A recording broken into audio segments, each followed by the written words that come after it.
peço então que você abra comigo Romanos 9. E nós vamos ler dos versos 19 até o 33. Romanos 9, a partir do 19, diz assim a bendita palavra de Deus.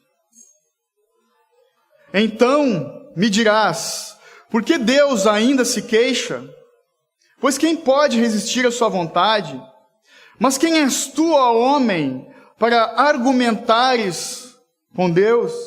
Por acaso a coisa formada dirá ao que se formou, por que me fizeste assim? Ou o oleiro não tem poder sobre o barro, para com a mesma massa fazer um vaso para uso honroso e outro para uso desonroso? E que direis se Deus, querendo mostrar a sua ira e dar a conhecer o seu poder, suportou com muita paciência os vasos da ira, prontos para a destruição, para que também desse a conhecer as riquezas da sua glória nos vasos de misericórdia, que preparou de antemão para a glória. Os que somos nós, a quem também chamou, não só dentre os judeus, mas também dentre os gentios, como diz ele também em Oséias, chamarei meu povo, não meu povo de meu povo, e não amada de amada, e sucederá que no lugar em que lhes foi dito, vós não sois meu povo, aí serão chamados filhos do Deus vivo. Também Isaías exclama acerca de Israel, ainda que o número dos filhos de Israel seja como a areia do mar, o remanescente é que será salvo, porque o Senhor executará a sua palavra sobre a terra de maneira completa e decisiva. E como antes dissera Isaías, se o Senhor dos exércitos não nos tivesse deixado descendência, teríamos nos tornado como Sodoma, e seríamos semelhantes a Gomorra. Que diremos? Que os gentios não buscavam justiça, alcançaram justiça, mas justiça que vem da fé. Mas Israel, buscando a lei da justiça, não alcançou essa lei. Por quê? Porque não a buscaram pela fé, mas com base nas obras, e tropeçaram na pedra de tropeço. Como está escrito, eu ponho em Sião uma pedra de tropeço e uma rocha de ofensa, e quem nela crer não será envergonhado. Eu te convido a orar mais uma vez comigo, então. Pai amado, nós somos gratos, Senhor.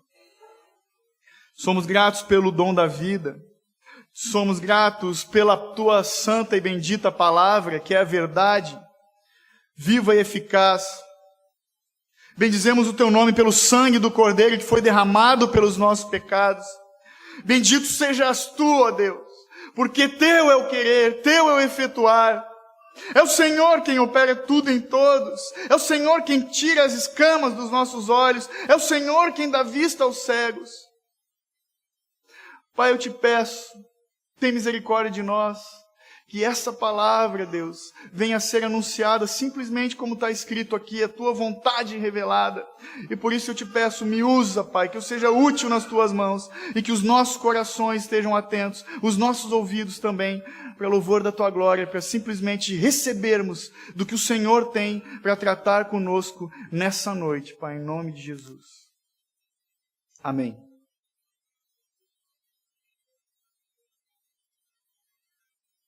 Então, nós estamos estudando Romanos, expondo a carta de Romanos desde o capítulo 1, já há alguns meses, tem sido muito edificante para a gente. Nós temos aprendido muitas coisas. Temos sido confrontados com essa verdade e também consolados na verdade da cruz de Cristo. Eu estava lendo esse capítulo 9 aqui, e essa parte específica, como eu falei da outra vez, quando nós iniciamos, os capítulos 9, 10 e 11 são considerados dos textos mais complexos que o Novo Testamento nos traz. Alguns estudiosos dizem que eles são um apêndice, algo à parte, um anexo da carta de Paulo aos Romanos. É uma parte específica, um texto particular da carta. Mas eu estava lendo e meditando nessas coisas e me ocorreu de perguntar o seguinte para nós aqui hoje à noite. Qual é a importância que nós damos para uma carta hoje? Com certeza que no nosso meio existem pessoas que nunca escreveram uma carta. Os meus filhos, por exemplo. Pessoas que nunca receberam uma carta. Não é porque hoje a gente se comunica através de e-mail, até por WhatsApp, é o jeito fácil de se comunicar, Instagram, o Facebook. Então, a carta também caiu, né, em desuso. Ainda existe o correio, existem os selos, mas a gente não usa. E eu sou levado, então, a concluir que, em função da tecnologia, do avançar dos tempos, a gente não dá muita importância para o papel, na verdade. Temos vários livros em PDF, e-books, enfim. A gente é um povo estranho hoje, essa geração que não... Eu, por exemplo, eu gosto de cheiro de papel, livro novo, mas vai chegar um tempo, talvez, que as pessoas, né, não vão mais dar bola para isso. Tem gente que dá importância simplesmente para um tipo de papel, um certificado de conclusão, um diploma pendurado na parede do escritório, ou vários diplomas para mostrar para os amigos. Esse tipo de papel, a gente tem a tendência de dar importância e estufar o peito e se orgulhar deles, né? Tipo, o certificado de conclusão do curso de datilografia. Eu não fiz, meu irmão fez. Do curso de computação, COBOL, QBasic. Vocês estão ficando velhos, galera.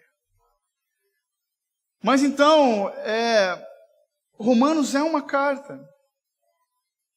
E ela é muito importante para nós. Essa carta, esse pedaço de papel que contém essas verdades, são muito mais importantes do que qualquer diploma de Harvard, qualquer PhD, que eu e você um dia, se Deus quisesse, nós poderíamos alcançar, ou talvez alguém tenha algum doutor aqui no nosso meio, algum PhD, não sei. Por quê? Porque o conteúdo dessa carta, irmãos, é simplesmente uma certidão de adoção daqueles que são filhos de Deus. E disso nós deveríamos nos alegrar. E sim, nós tínhamos que expor isso. Tínhamos que ter isso, um apreço por essa adoção que nos foi concedida. Que eu e você acabamos de ler aqui. Somos filhos de adoção. Esse trecho que nós lemos simplesmente é a explicação, irmãos, do Evangelho da salvação. Esse Evangelho que foi escrito com o sangue de Jesus. Paulo está tratando de uma doutrina. A carta de Romanos toda fala de doutrinas. A Bíblia toda está recheada de doutrinas de Deus. E especificamente aqui, ele está falando da doutrina da eleição. E essa palavra tem causado muito desconforto em muitas pessoas. Eleição. Até né? Por quê?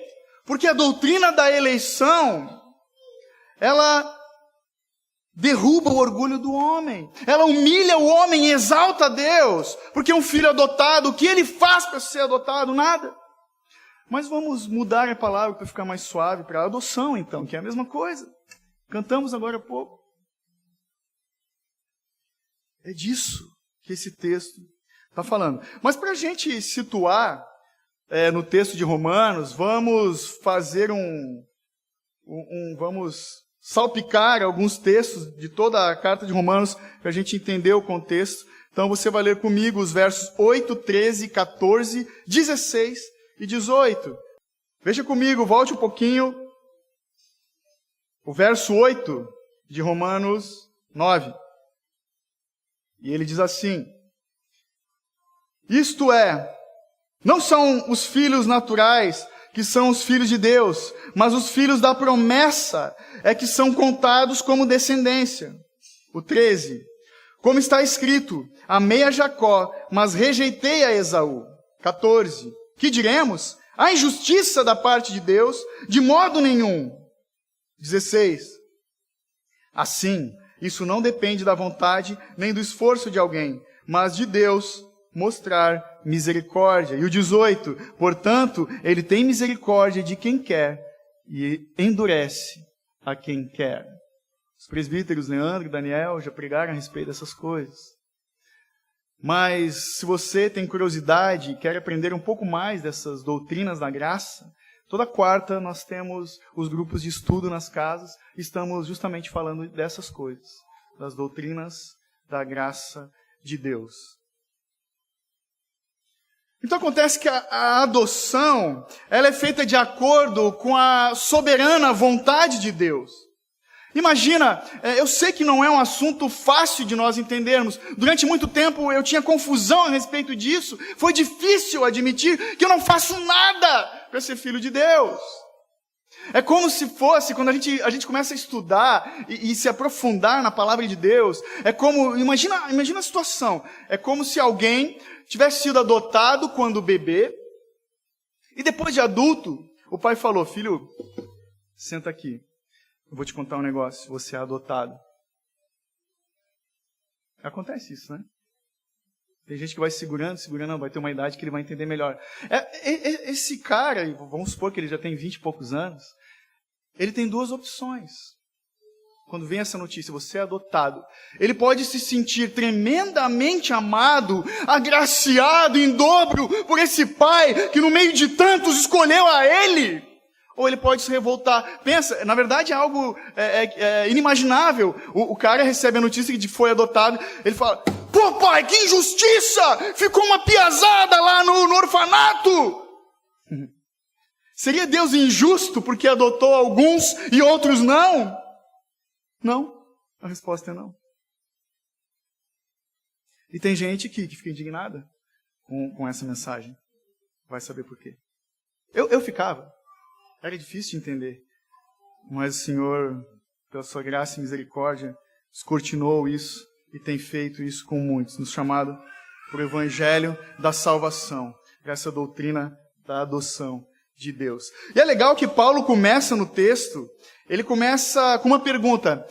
Veja comigo ali o verso 19, quando ele diz, então me dirás, por que Deus ainda se queixa? Pois quem pode resistir à sua vontade? Na verdade, é uma segunda objeção que ele está fazendo, antecipada. O que Paulo está fazendo, irmãos, o contexto, essa carta foi destinada para a igreja de Roma, e lá se reuniam muitos judeus que tinham se convertido ao cristianismo, e gentios também. Gentios são aqueles que não eram judeus. Então ele já estava se antecipando. Esse tipo de doutrina, esse tipo de notícia, já podia trazer esses questionamentos. E ele faz isso na carta aos Romanos pela segunda vez. Porque lá no verso 14, olhe comigo, você já leu antes, ele também faz uma pergunta retórica. Que diremos? A injustiça da parte de Deus? De modo nenhum. E agora ele pergunta, né? Então, você pode dizer, é como se Paulo tivesse alguém falando, como assim?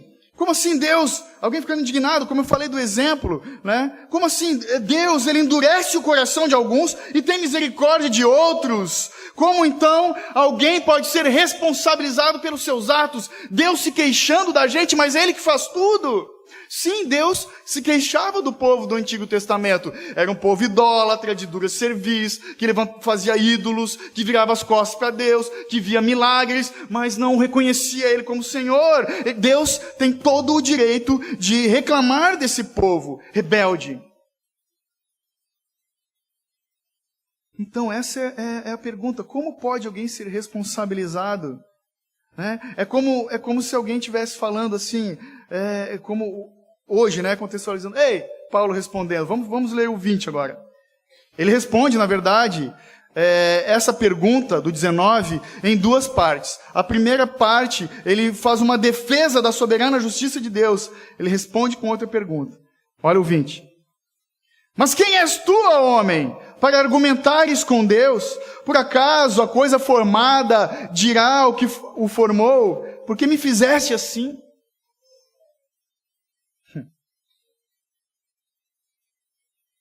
Ele está respondendo com outra pergunta, a presunção de alguns, a petulância de outros. É como se ele estivesse falando, ei, se liga, piá! Quem tu acha que tu é para intimar Deus, cara? Tá louco? Sabe, quem é você, cara, para botar Deus na parede? Quem é o homem para pedir contas a Deus daquilo que ele faz ou que ele deixa de fazer? É bem assim. Quando Paulo escreveu isso, irmãos, tem algo aqui que é fascinante.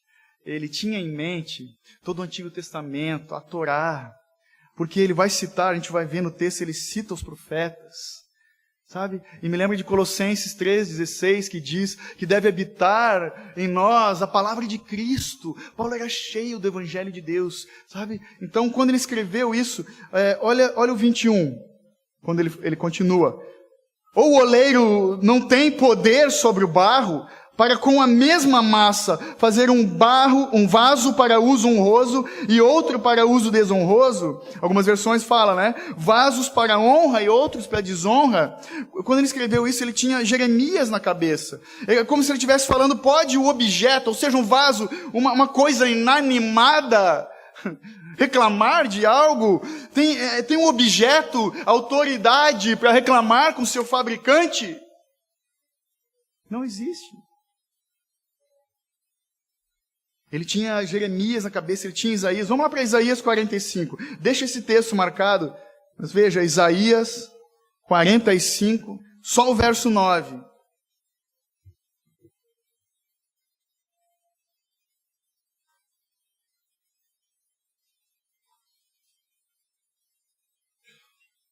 Todo mundo achou?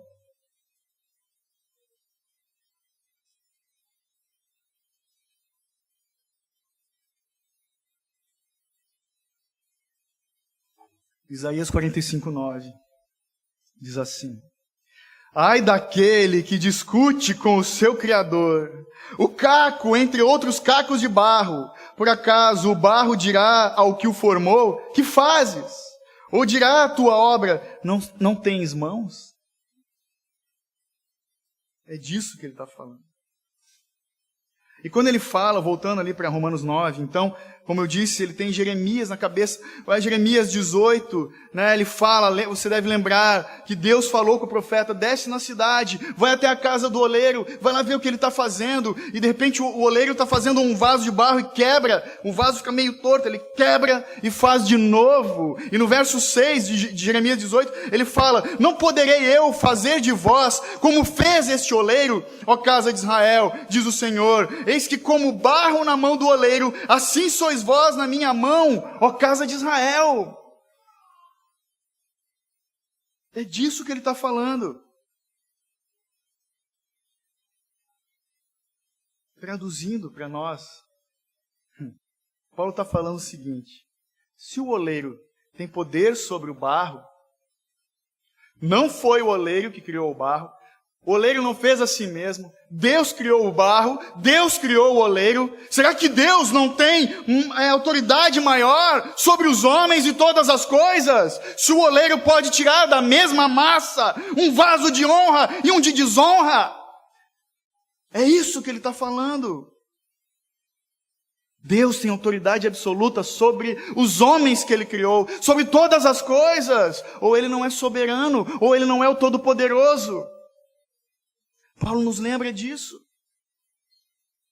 E quando ele fala, ele usa a figura do barro. O barro é a massa falida da humanidade. É o pó sujo dessa terra. É a matéria-prima da qual nós viemos, de onde viemos, da qual nós fomos feitos. Pó da terra. Ele nos coloca no nosso devido lugar. Então, o oleiro pode extrair do barro vasos de honra e vasos de desonra. Olha comigo o verso 22 de Romanos 9.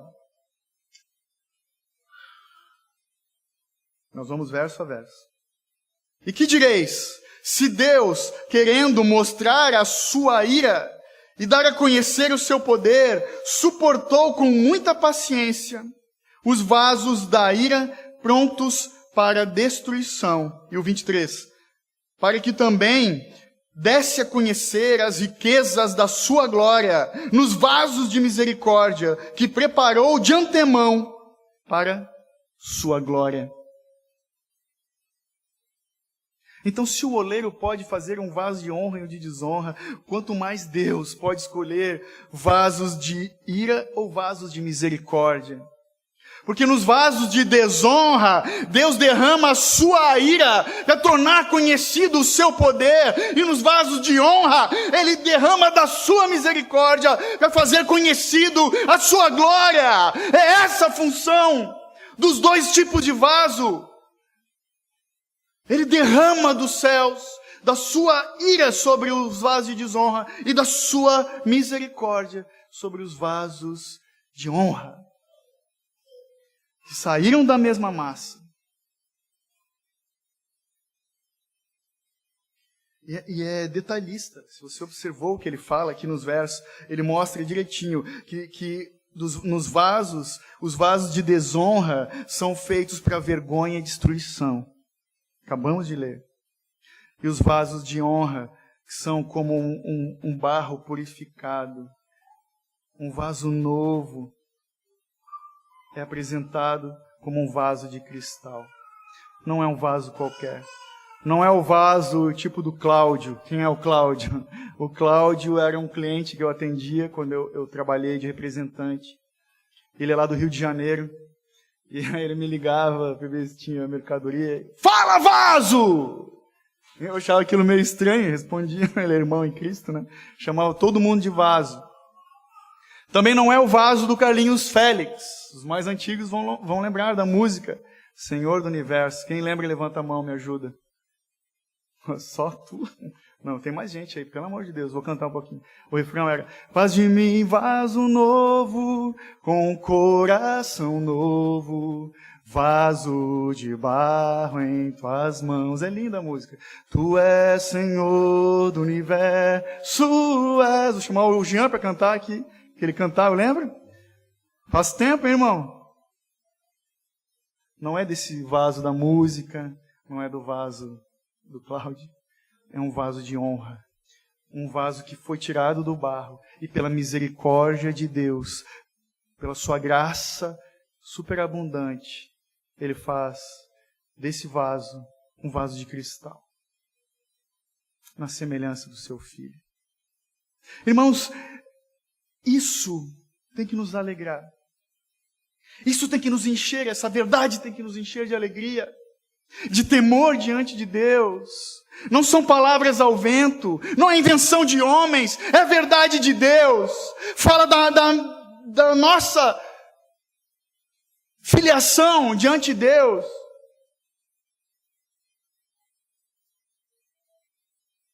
São dois tipos de vaso, e isso é muito importante nós atentarmos para o texto. Porque ali no 22 ele fala que com os vasos de ira, ele suportou com muita paciência, com muita longanimidade, os vasos preparados para a destruição. Termina o verso. Em algumas versões também fala, são vasos prontos, que já estão aptos para a destruição. Louvado seja Deus, porque nós temos aqui nessa vida a graça comum. Talvez alguém aqui se pergunte, pô, meu vizinho não tem nada de crente, mas ele é cheio da grana, ele é um cara que joga no bicho, que vive em prostituição, mas ele é milionário. Irmãos, o ímpio, o perdido, o vaso de desonra, sim, nessa vida pode desfrutar de dinheiro, ele pode, no dia do enterro dele, ele pode morrer rico, pode deixar herança para os filhos, pode ser um cara que viveu uma vida fácil. E também o crente, o cristão, o vaso de honra, não tem o corpo fechado. Nós passamos por dificuldades, passamos por lutas, angústias, perdemos pessoas amadas, adoecemos. Só que para os vasos de desonra, só existe a graça comum. Ou seja, o sol nasce toda manhã para todo mundo, a chuva molha a terra para todo mundo, todos os homens têm oportunidade de trabalho, de ganhar dinheiro, de adquirir conhecimento para si, de ter saúde, tecnologia. Isso é para todos os homens, graça comum, mas só para os filhos de Deus. Somente os filhos de Deus recebem do Pai a graça especial da salvação em Cristo Jesus. Ou seja, o perdão dos seus pecados. O sangue do Cordeiro que foi derramado. Então a nossa expectativa não tem que estar nas coisas dessa vida. O cristão tem que ter a sua expectativa nas coisas que olhos não viram, ouvidos não ouviram, e muitas coisas que nem sequer imaginamos. Os nossos olhos, o nosso coração tem que estar fixos na eternidade, em Cristo Jesus. Amém? Eu podia terminar aqui e ir para casa agora. Isso tem que nos alegrar. Isso tem que nos dar esperança. Confiar nessa verdade.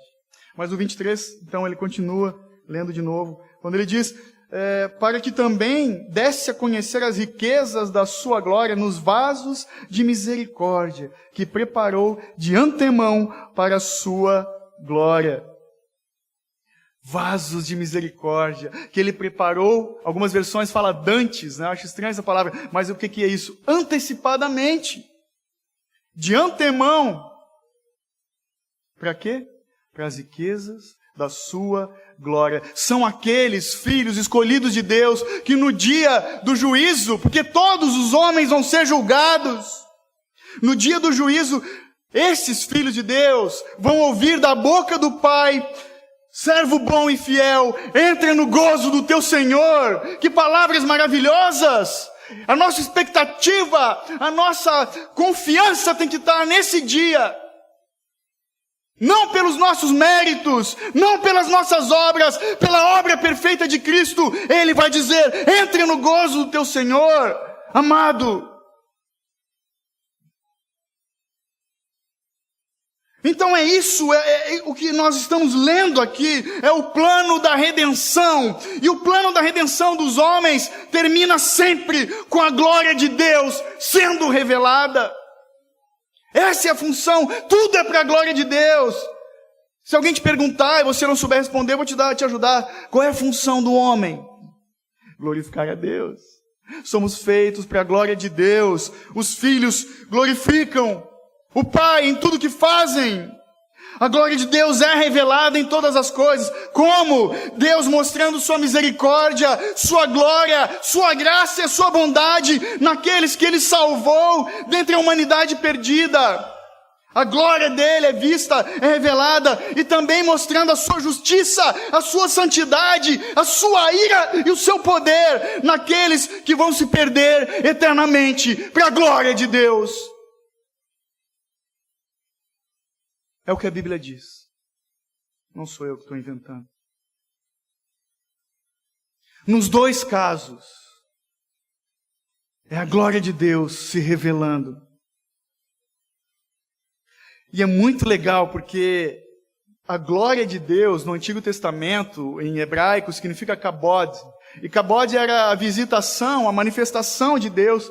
Você que gosta de Antigo Testamento, a gente vê Deus se manifestando de várias formas no meio do seu povo. Se não sabe, vai ler a Bíblia, irmão. Vai ler a história de Jacó, por exemplo. Então, no Antigo Testamento era manifestação, mas na plenitude dos tempos, ou seja, quando Jesus pisou nessa terra, quando Deus se fez homem, Ele expressou e manifestou a sua glória, ou melhor, Ele veio em grande glória e poder, como Emanuel, Deus conosco. Mas não é nem dessa glória que o apóstolo Paulo está falando aqui. Ele está falando da glória futura de Deus. Quando ele diz ali no final do verso 23, olha comigo de novo, preste atenção, cola na Bíblia. Nos vasos de misericórdia, ele fala glória duas vezes, né? Vamos ler tudo. Para que também desse a conhecer as riquezas da sua glória, nos vasos de misericórdia, que preparou de antemão para a glória. A palavra aqui, porque o Novo Testamento foi escrito em grego, é doxa. E doxa fala da glória futura de Deus, fala da presença radiante de Deus nos céus, aguardando todo aquele que nele crê. É essa glória do trono de Deus emanando bondade e misericórdia para os seus filhos, a saber, os pecadores arrependidos, rendidos aos pés do Deus de toda a glória. Irmão, se essa palavra não te enche de alegria, não te enche de temor, não te põe de joelhos diante de Deus, talvez você não seja um vaso de honra.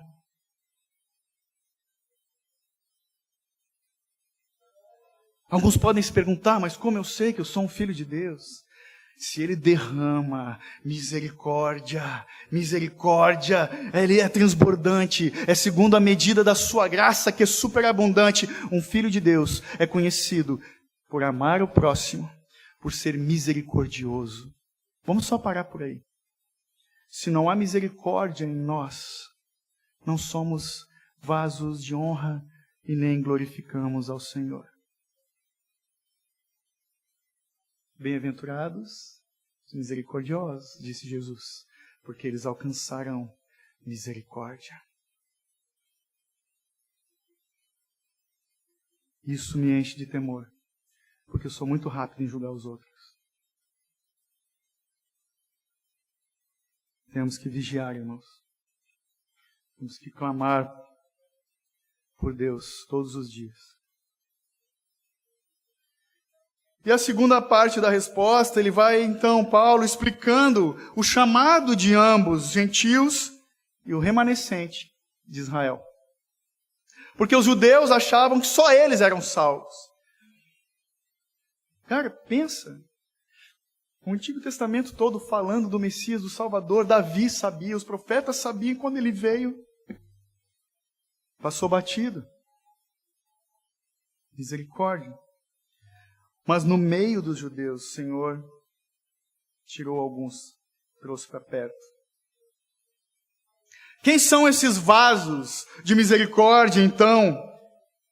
No 24, Paulo responde: os quais somos nós, a quem Deus também chamou, não só dentre os judeus, mas também dentre os gentios? Sim, mais uma pergunta, né?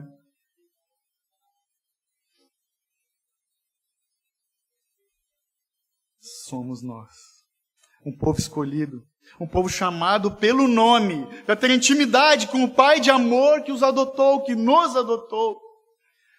Quando Jesus fala que as minhas ovelhas reconhecem minha voz, você imagina a figura na cabeça? Alguns têm dificuldade de imaginar, né? Senso de abstração, eu tenho facilidade.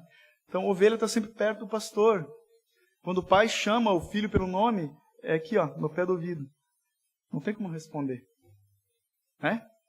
Fala de intimidade e fala do movimento de Deus até os seus filhos. Não é um chamado qualquer, irmãos. É um chamado eletivo. É o chamado dos escolhidos de Deus entre todas as nações da terra. Não é exclusividade dos religiosos. E ir para a igreja não salva ninguém. Não é exclusividade daqueles que são batizados. Batismo não salva ninguém. Se alguém pensa assim, é simplesmente um religioso. É pela graça que somos salvos. É misericórdia do Pai. Olhar para mim e para ti. Pó dessa terra, te chamar de filho.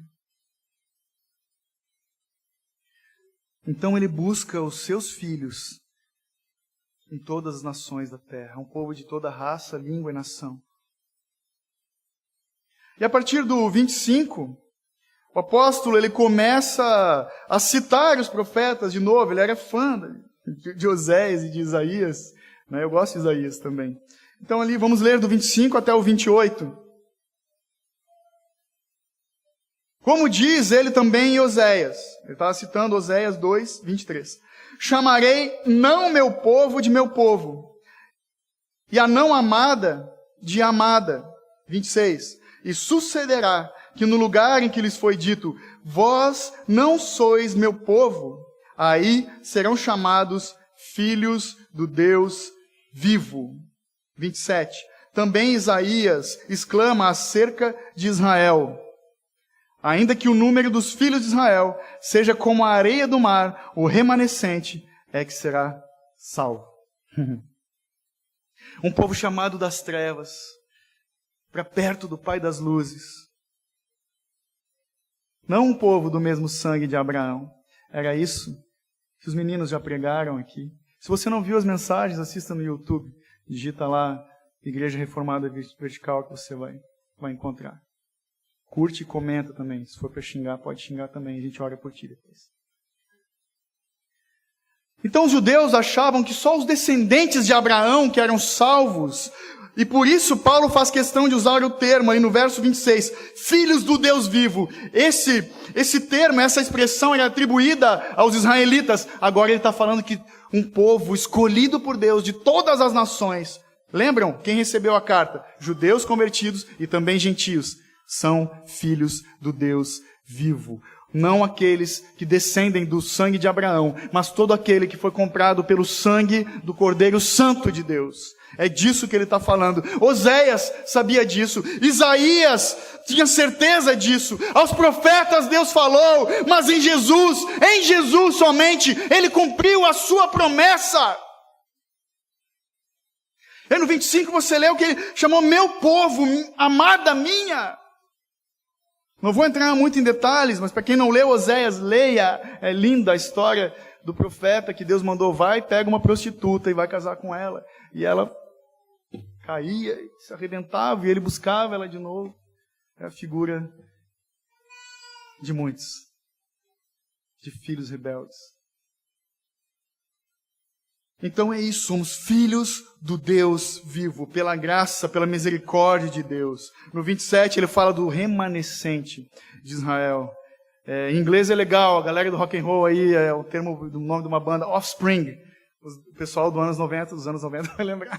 The Offspring, os remanescentes. Então, os gentios e o remanescente de Israel. Israel, você sabe, a palavra significa escolhido de Deus.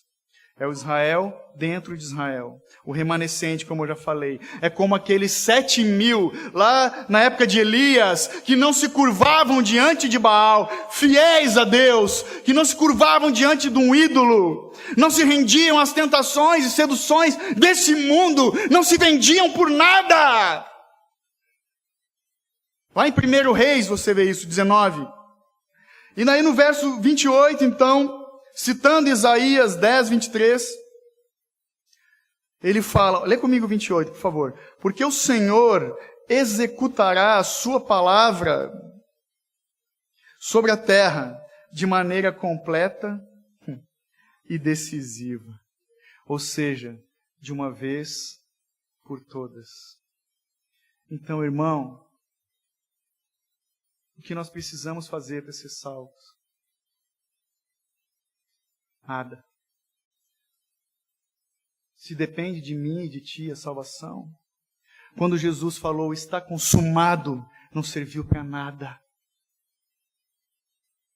Que obra perfeita e definitiva é essa, se depende de eu aceitar, de eu repetir algumas palavras, de eu fazer uma oração de entrega? Isso é heresia, isso é mentira, não é o que a Bíblia fala. Nada preciso fazer para ser filho de Deus. Quem tem filhos aqui, eles precisaram cooperar lá naquela noite? Não! É assim. Por isso Paulo nos lembra, uma obra completa e decisiva. Num bom alemão, seria Schluss. Nem sei se na Alemanha eles falam isso, mas tudo bem. Aqui o povo fala, né? Completa e decisiva. Olha só o verso 29 comigo, então.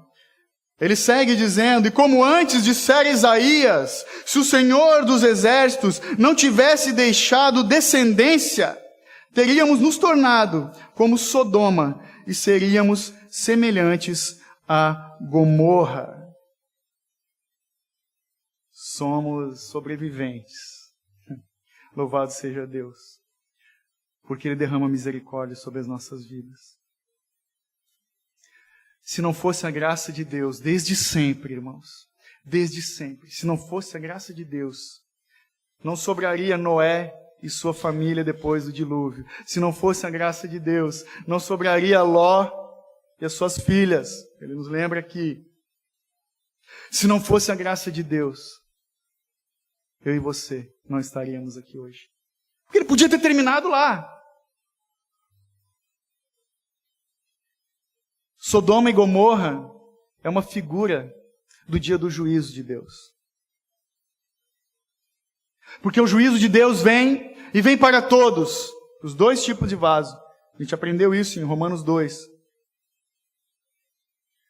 Essa figura de Sodoma e Gomorra fala do quê? Do inferno. Acontece que o inferno não é um lugar de domínio de Satanás, não é a casa do diabo com seus demônios, onde eles vão ficar espetando aqueles que se perderam. Não! O inferno não é o lugar da ausência de Deus também, porque Ele é onipresente, está em todos os lugares. O inferno, meu irmão, é um lugar que está sendo preparado, onde Deus vai derramar constantemente da sua ira sobre os perdidos, sobre aqueles que não se apoiam nessa verdade, sobre aqueles que dão as costas para Deus. Ira de Deus! Ira de Deus! Constantemente. Por isso nós temos que dar a devida importância para o chamado da salvação. Por isso temos que nos arrepender dos nossos pecados. Por isso temos que chorar diante de Deus. Porque a Bíblia diz que onde não há arrependimento, não há salvação.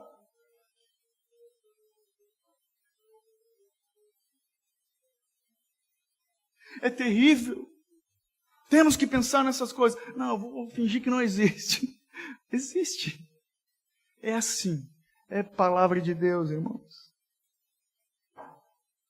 Mas louvado seja Deus, porque existem os braços de amor estendidos na cruz, os braços da graça.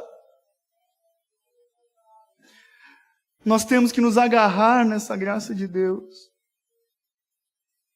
Temos que nos agarrar em Jesus, irmãos. Que privilégio. Temos acesso a várias Bíblias. Temos 2 joelhos para dobrar diante de Deus. E muitos de nós têm vivido só uma religião de domingo. Eu acho que o dia em que uma igreja fizer uma propaganda, velho, igreja do domingo, você só precisa vir no culto domingo, ela vai socar de gente.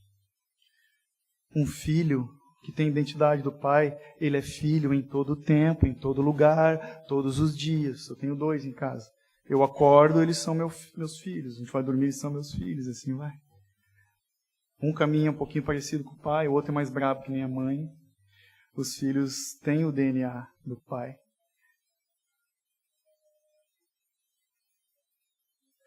Então, essa mensagem da graça de Deus tem que ser importante nas nossas vidas.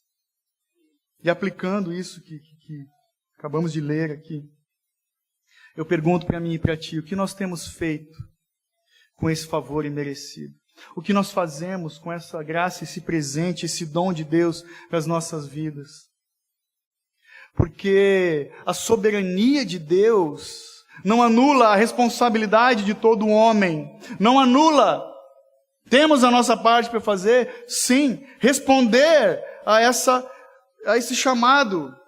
E a resposta para o chamado da salvação, meu irmão, é santidade. Ao Deus que é santo, santo, santo. Respondemos com santidade. Nos arrependendo. Meditando na sua palavra, buscando conhecer ao Pai, no que Ele se revelou, do Gênesis ao Apocalipse, tendo prazer nas coisas de Deus, e se ainda não temos, devemos sim chorar diante dEle. Pai, misericórdia, me dá prazer pelas coisas divinas, pelas coisas celestiais, e não dessa terra.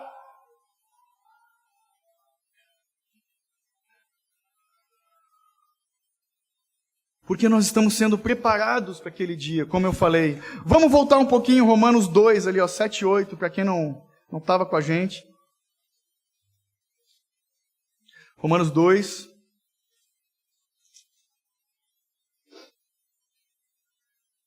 (7 e 8), para nos ajudar na prática da vida do Filho de Deus.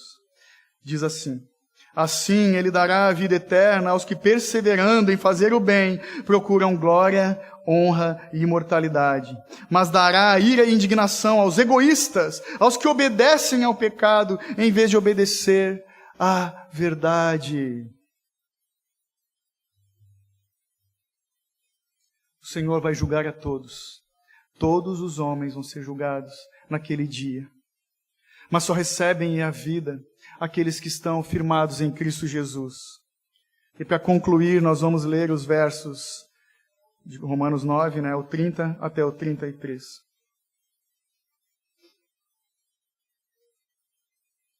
Diz assim: Mas Israel, buscando a lei da justiça, não alcançou essa lei. Por quê? Porque não buscaram pela fé, mas com base nas obras, e tropeçaram na pedra de tropeço. Como está escrito, eu ponho em Sião uma pedra de tropeço e uma rocha de ofensa, e quem nela crer não será envergonhado. Ele está citando Isaías 28, 16. Quem é essa pedra de tropeço? Essa rocha de ofensa. Ela é rocha de ofensa e pedra de tropeço para quem duvida. Mas é o firme fundamento da fé para quem dá crédito. A inerrante e imutável palavra de Deus é Jesus essa rocha. Quem tropeça são os homens, não é Deus que faz eles tropeçarem. Martinho Lutero, entendendo dessas coisas, escreveu que por merecimento ganhei os céus. Por merecimento ganhei o inferno, mas pela graça de Deus ganhei os céus. E é verdade. Então, meu irmão, a conclusão que nós tiramos disso tudo é: se você e eu formos para o céu, é misericórdia de Deus. Mas se alguém for para o inferno, é por sua culpa somente. Porque são homens caminhando para o abismo. Todos pecaram, estão destituídos da glória de Deus, caminhando para o abismo. Aprove a Deus recolher alguns, e os outros seguem o seu curso natural. E por isso que ele fala então no 30, que diremos? Que diremos? Irmãos, nós podemos fazer perguntas, não é algo assim simples de entender essa doutrina da eleição. Nós podemos fazer perguntas, venham conversar, vá no grupo, participe, leia, pesquise, porque a Bíblia tem coisas que não são tão claras, tão reveladas claramente, como a doutrina da Trindade, por exemplo. O Deus que é 3 em 1. Jesus é Deus? É. O Espírito Santo é Deus? É. O Pai é Deus? Sim. São 3 pessoas diferentes? Sim. Mas é um só Deus. Então a matemática de Deus não tem lógica pra gente. 1 mais 1 mais 1 igual a 1. Entendeu? E a gente não pode ser presunçoso, petulante, em achar que sabemos toda a verdade. Como eu costumo dizer, e é isso mesmo, estamos aprendendo muitas coisas. Muitas coisas têm sido desconstruídas da nossa fé, da nossa doutrina confusa que tínhamos. Mas não podemos negar o que está revelado na palavra de Deus. Aquilo é muito claro. A doutrina da eleição é muito clara. Deus separou alguns para a salvação, como eu já falei, deixou outros seguir o seu curso para caírem no abismo da condenação eterna. É difícil de entender isso, meus irmãos.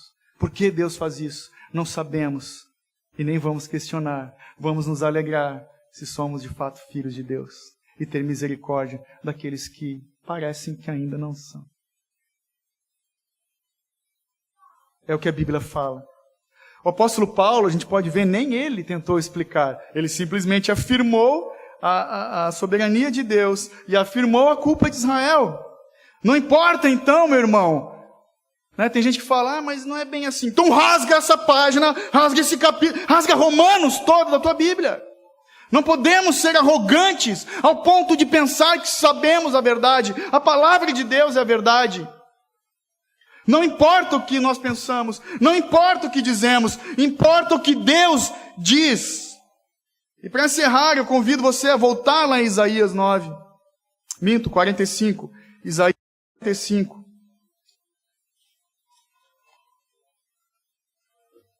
Vamos ler o 11, o 12 e o 13.